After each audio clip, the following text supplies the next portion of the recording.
तर आपण आज पाहणार आहोत ताकाची कढी। तर त्याच्यासाठी आपण घेतले ताक। तर तुम्ही पाहू शकता हे असं ताक घेतलंय। त्यानंतर हे वाटण आहे ज्याच्यामध्ये अद्रक, लसूण, कोथिंबीर आणि खोबरं आहे। त्यानंतर फोडणीसाठी कढीपत्ता, लसूण, मिरची आहे।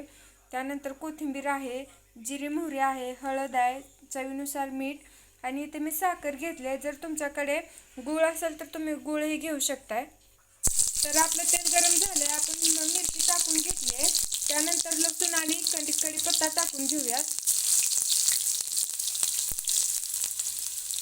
हे दोन्ही छान तडतडलं की ज्याच्यामध्ये आपण आता वाटण घालून घेऊयात। तर आता हे व्यवस्थित भाजून घेतलंय। तर याच्यामध्ये आपण आता ताक ओतून घेऊया। त्याच्या अगोदर याच्यामध्ये आपण हळद घालून घेऊयात। तर आपण आता याच्यामध्ये ताक ओतून घेतलंय।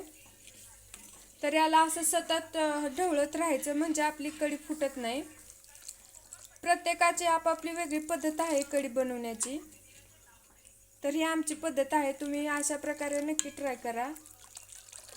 तर याला सतत ढवळत राहायचं। त्याच्यानंतर आपण याच्यामध्ये चवीनुसार मीठ आणि साखर घालून घेऊयात।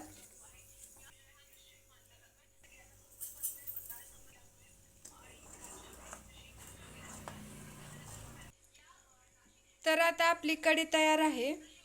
तर आपण आता त्याच्यामध्ये कोथिंबीर घालून घेऊयात। तर आपली कढी तयार आहे, न फुटता ही कढी तयार होते। तर तुम्ही पाहू शकताय आपली कढी तयार आहे।